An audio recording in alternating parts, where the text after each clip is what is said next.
Hello, good afternoon or good morning, depending on where you're coming from and where you're watching this video. I'm Vahid Aryadust, and I'm delighted to present this brief introduction to test usefulness, which is a framework which has been used in language assessment. I hope you can see me fine, and also you can hear me okay. So what I'm going to start off with is the framework of test usefulness argument, which has been around since about 1996, which was proposed by Bachman and Palmer in their influential book, which was published in 1996 too. Actually, according to test usefulness framework, there are six facets of test usefulness. One is practicality, then reliability, authenticity, interactiveness, and construct validity, followed by impact. And then the question which we need to always ask ourselves is, which one should be maximized? Indeed, as Bachman and Palmer argue, we don't have to maximize any of them in particular. What we need to maximize is actually the combined effect of all of these facets of test usefulness, not one particular facet. So now let's get started and discuss some points which are related to test usefulness, and then talk about those facets in more details. The first thing I would like to mention is that facets of test usefulness shall not be evaluated independently, which is an answer to the question which I just raised in a previous slide. Is there combined impact combined impact on the test usefulness of tests which should be evaluated? The other point which I would like to raise here is in order to be useful, all language assessments have to be developed for a specific purpose, a target group of test takers, and a target language use domain, or TLU domain, which is a very famous vocabulary, or one of the very famous items on our nomenclature, which we commonly use in language assessment. So purpose, test takers, and TLU domain have to be determined, have to be clarified before we get started with developing the test, and also investigating the test usefulness argument of any tests. Now, the first aspect which I would like to elaborate on for you is practicality. And actually, practicality has to do with administrative and housekeeping matters. It has to do with costs, administration, and ease of administration, scoring, how easy the scoring is, how easy the interpretations and reporting of the test scores are, etc. I give you an example. Let's say you come up with an idea about assessing speaking or assessing writing abilities of your students, and the idea is, let's develop an algorithm, a kind of a machine, if you will, that can listen to the students, can understand them, and can rate them, or can another machine or algorithm that can read students' essays and can score them or can provide them with some feedback.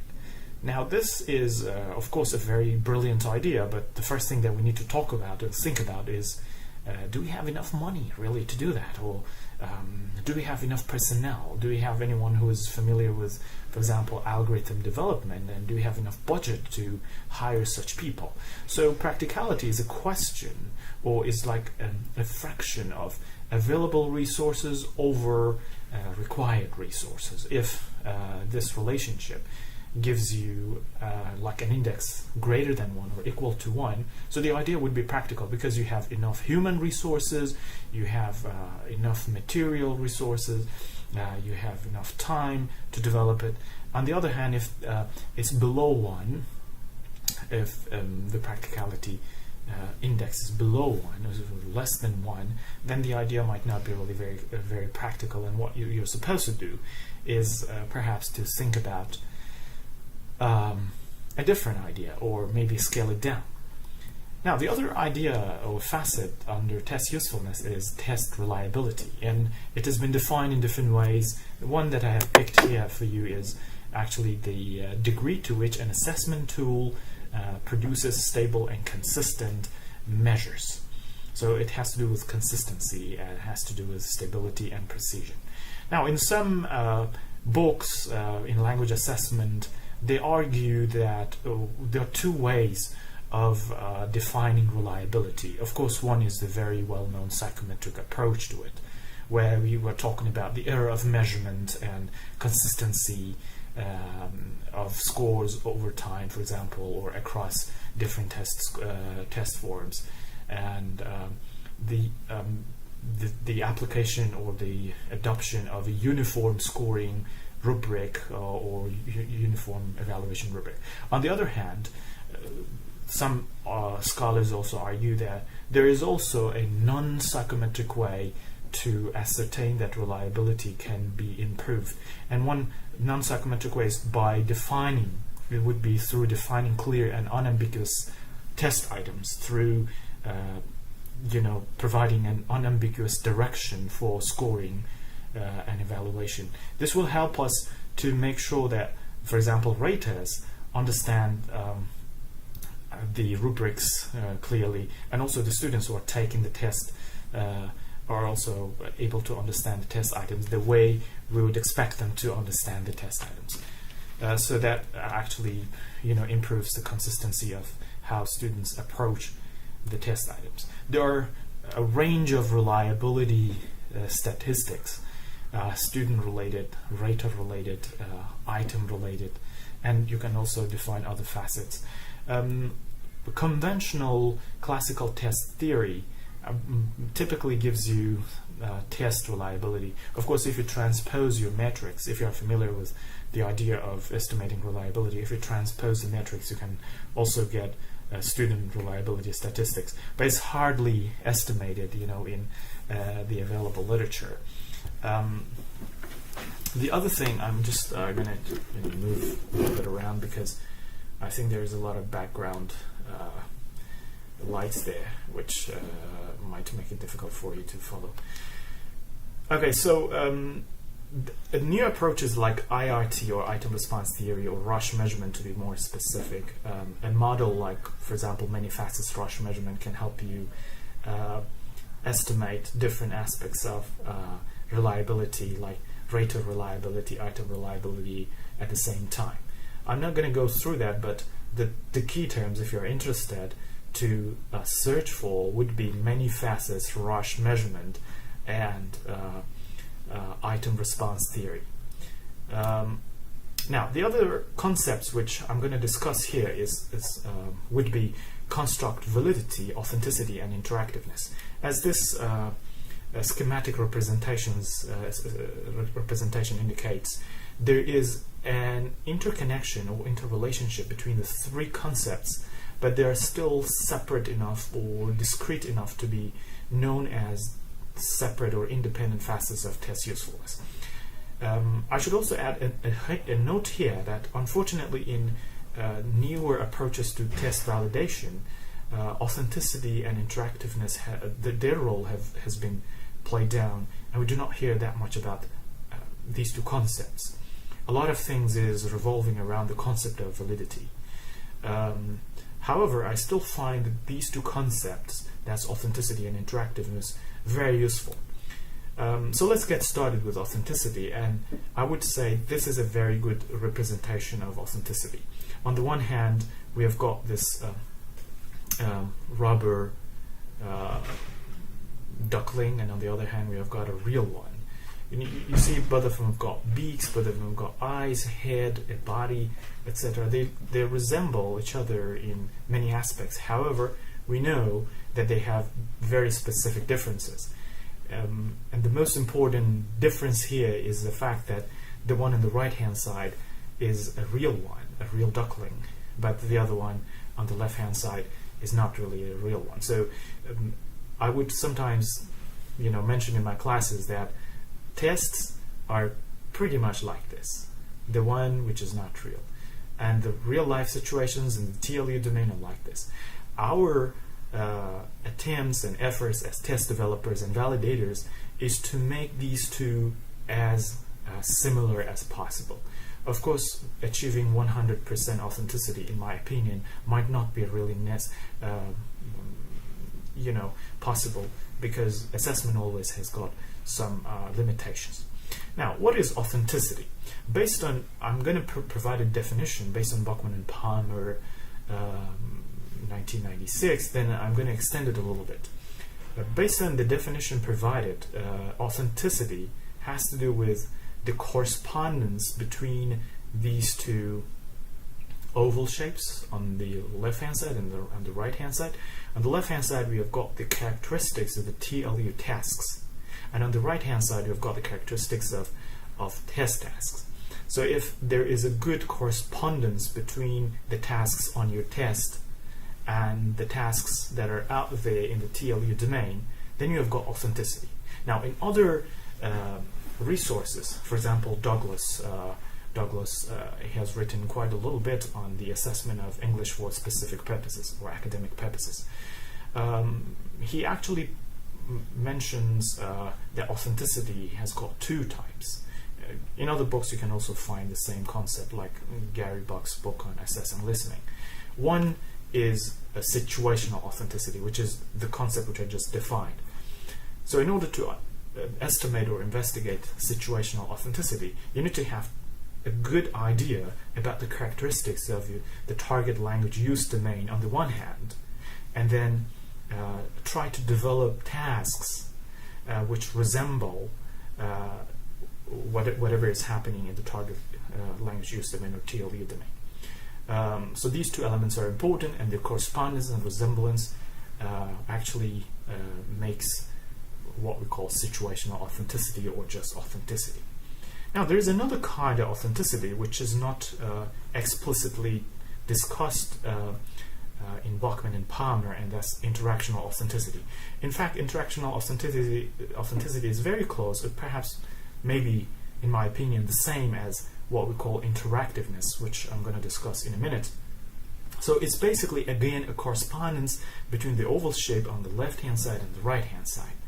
On the left-hand side, you've got the interaction between language users and the TLU tasks, and the interaction is defined in terms of the kind of language ability they use, their affective schemata which is engaged in that task, as well as other characteristics, personal characteristics, in fact, of language users in a non-assessment situation, non-assessment context.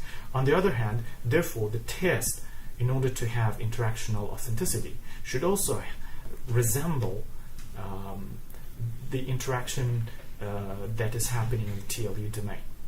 What I'm trying to say is the interaction between a test taker and the test tasks, on the one hand, should be very similar, or should correspond to the interaction between test users, language users, and TLU tasks in a non-assessment, a more realistic situation. So what is happening, I sometimes define it in this way, what is happening in the mind of a test user, a test taker, on the day of examination, in the examination room, should be more or less the same or very similar to what is happening in the mind, or in the brain, if you will, in the brain of a language user in a TLU task domain. Of course, those authors do not define it in this way, but I find it to be a very useful way of defining it in this way. Now, interactiveness, like I said, is very similar to the previous concept. That's interactive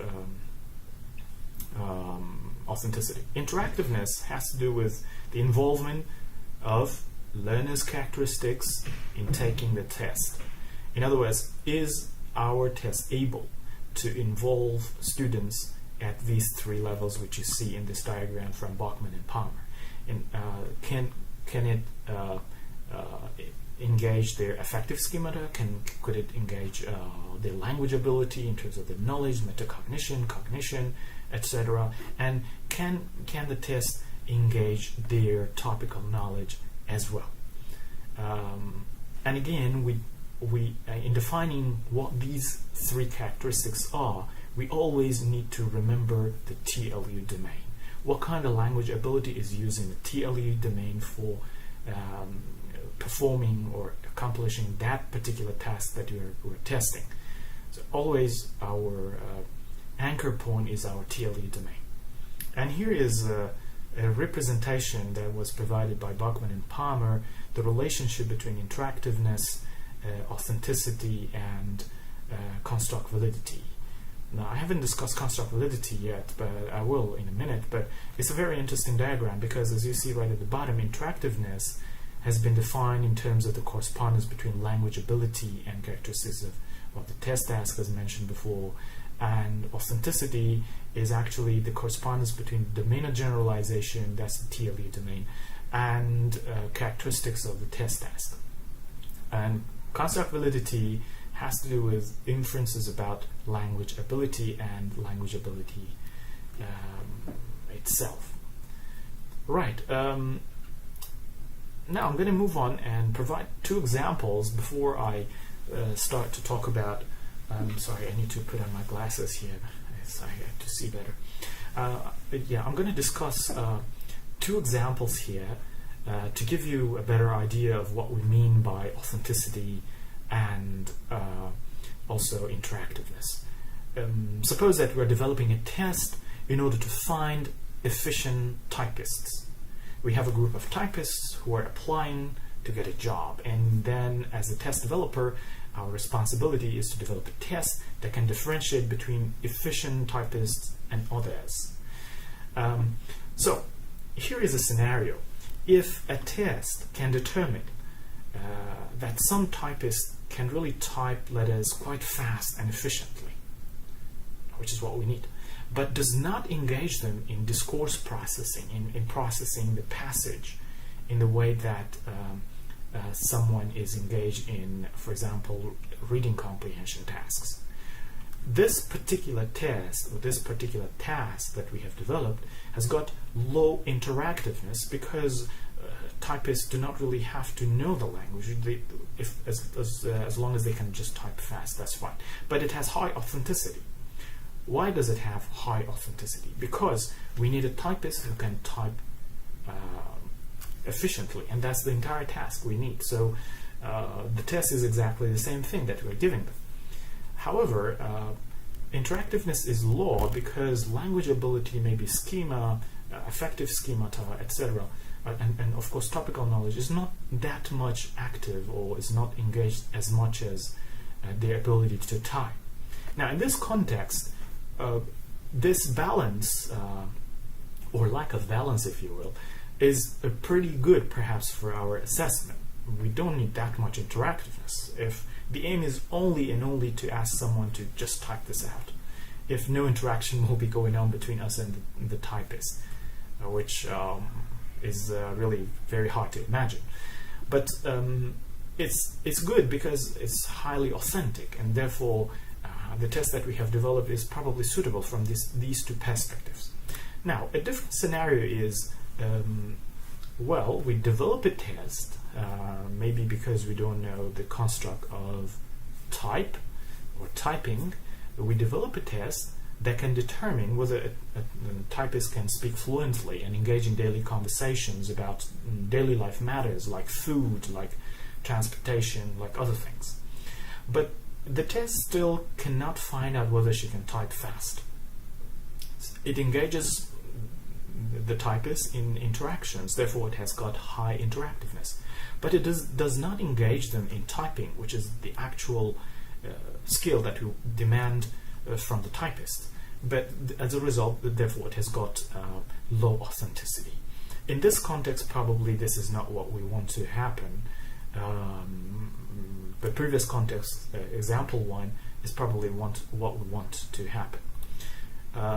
Now, there's one last point which I want to elaborate here, is that Bachman and Palmer in 1996 argued that interactiveness and authenticity are actually based on guesses, are only guesses, are based on speculations. But I would say in this year or in this age, there are new technologies that can help us estimate authenticity and perhaps interactiveness with more accuracy. Two of the technologies that we have been using in our research here at the National Institute of Education include eye tracking, and I would like to refer you to the paper here, which was just accepted recently, Dynamics of Item Reading and Answer Changing into Hearings in a Computerized While Listening Performance Test and Eye Tracking Study. Accepted for publication in computer-assisted language learning. And the other technology we're using is near-infrared spectroscopy, or FNIRS for short, where we actually literally tune into listeners or readers or language users' brain to see what's going on. And we could compare, for example, the brain activation patterns and brain pathways of a person under test condition and non-test conditions, and then compare them in order to find out whether the test that we have developed is authentic from a neurological perspective. This is based on my understanding, and I might be wrong. It's a quite new concept which we're trying to develop further and extend and use it more in language assessment. These two papers which we have presented, one in the United States and one in New Zealand in LTRC, are actually good examples, and we're trying to convert them into journal papers and hopefully spread the word in the field of language assessment.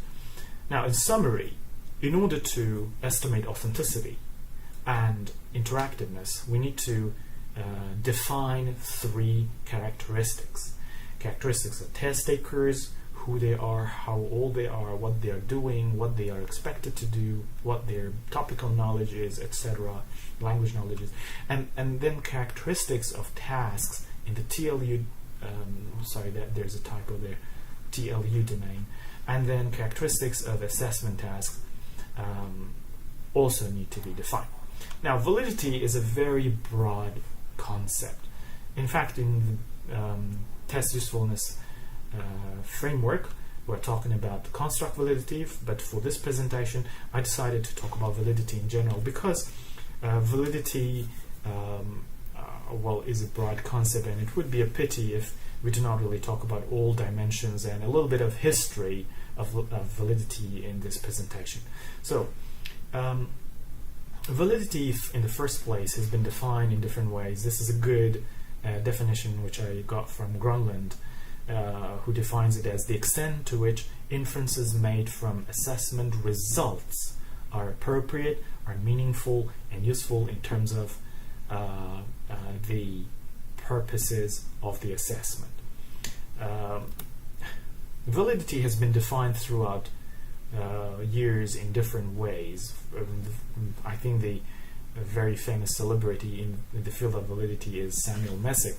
Of course, before Samuel Messick, there were other people who were talking about validity, and their frameworks are, to the present day, are still useful and applicable in many contexts, like Cronbach and Meal, their influential paper in 1956.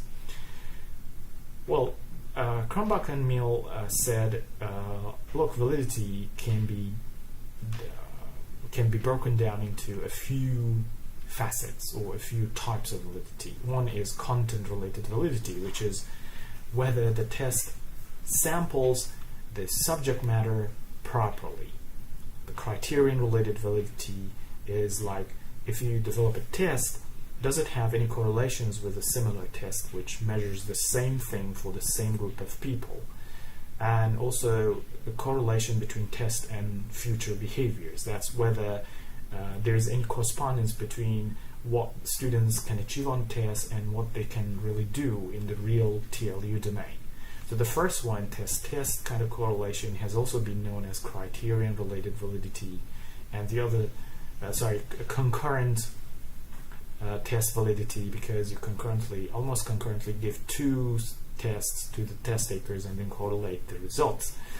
On the other hand, we've got test behavior correlations, which is also known as predictive validity, which means if your performance on the test as a test taker would correspond with the performance in a TLU domain later.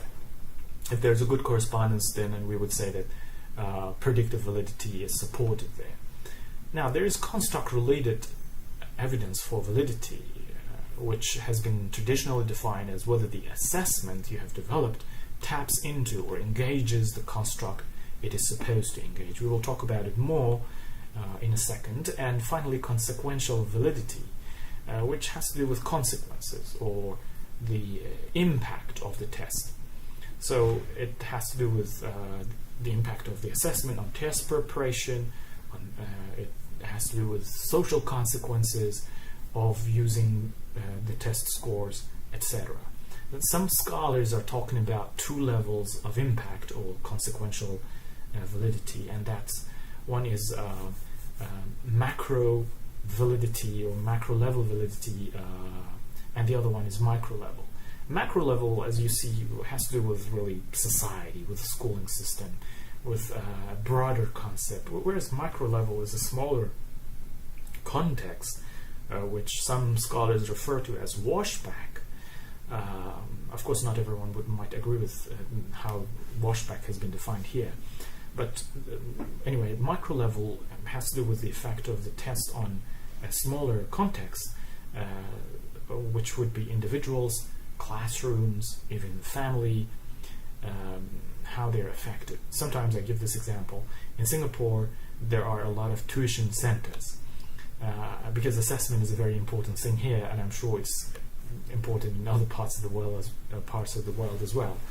So families have to sign up their students in some tuition centers. Not have to, but they prefer to, because they want to prepare their kids for national exams.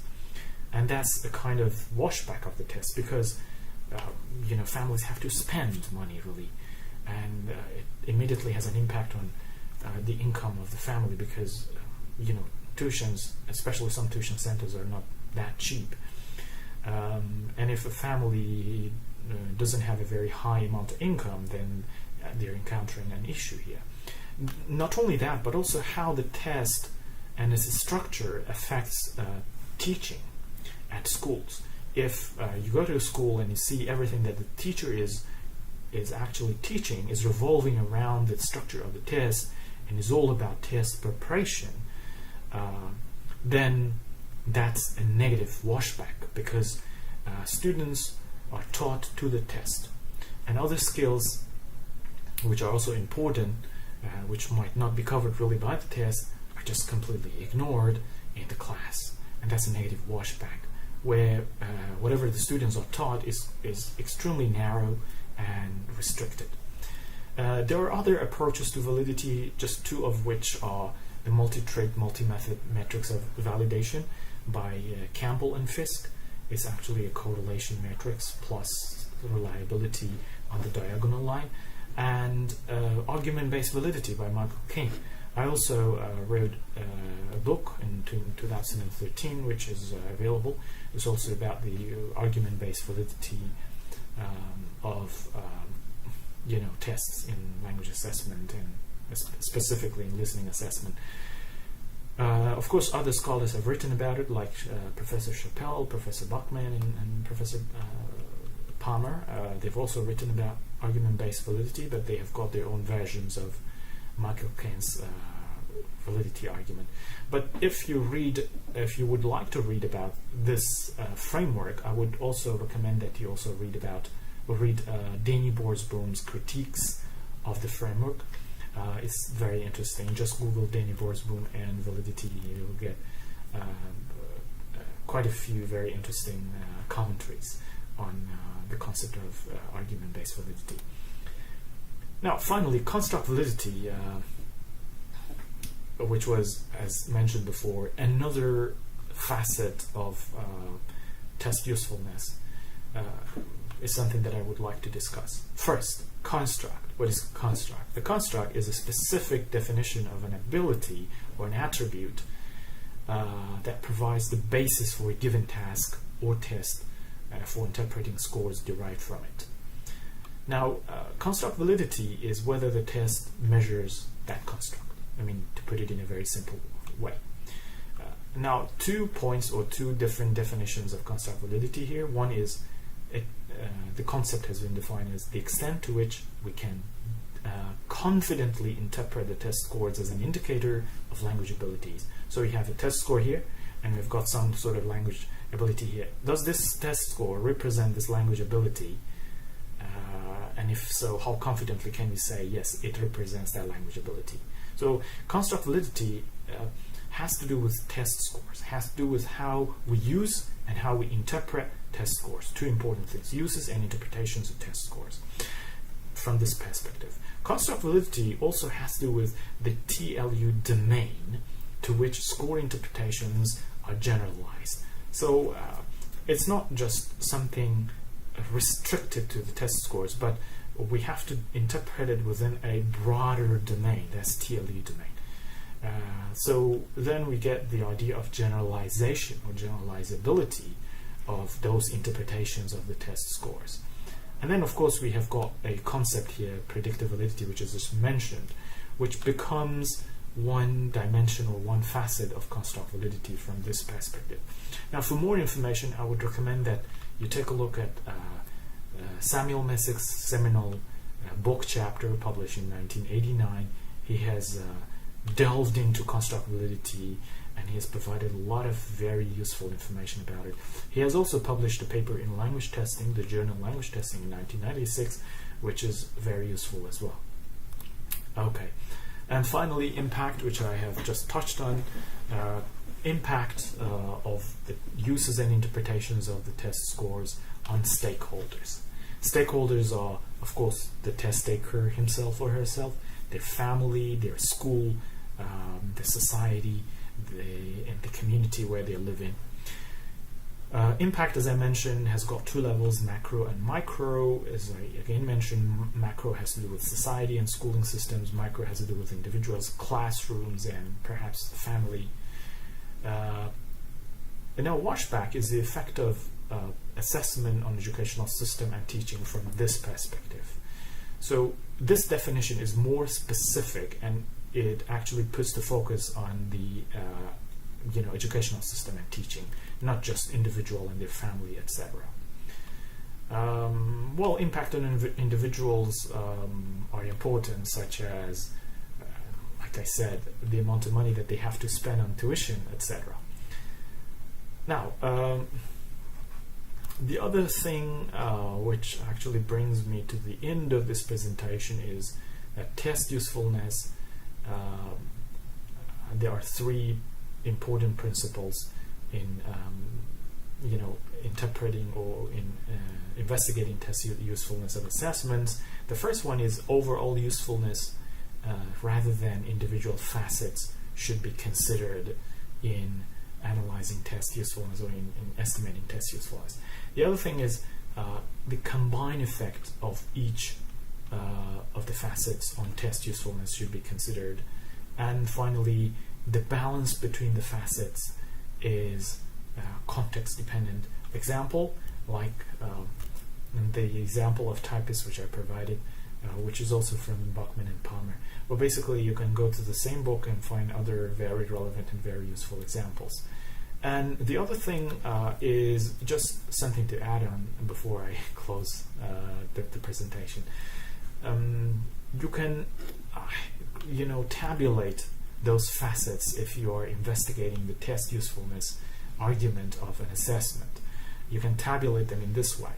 You might investigate reliability, for example, in the first place, and find out that there are some pieces of evidence that support it. They become supporting pieces of evidence, and some pieces which attenuate it.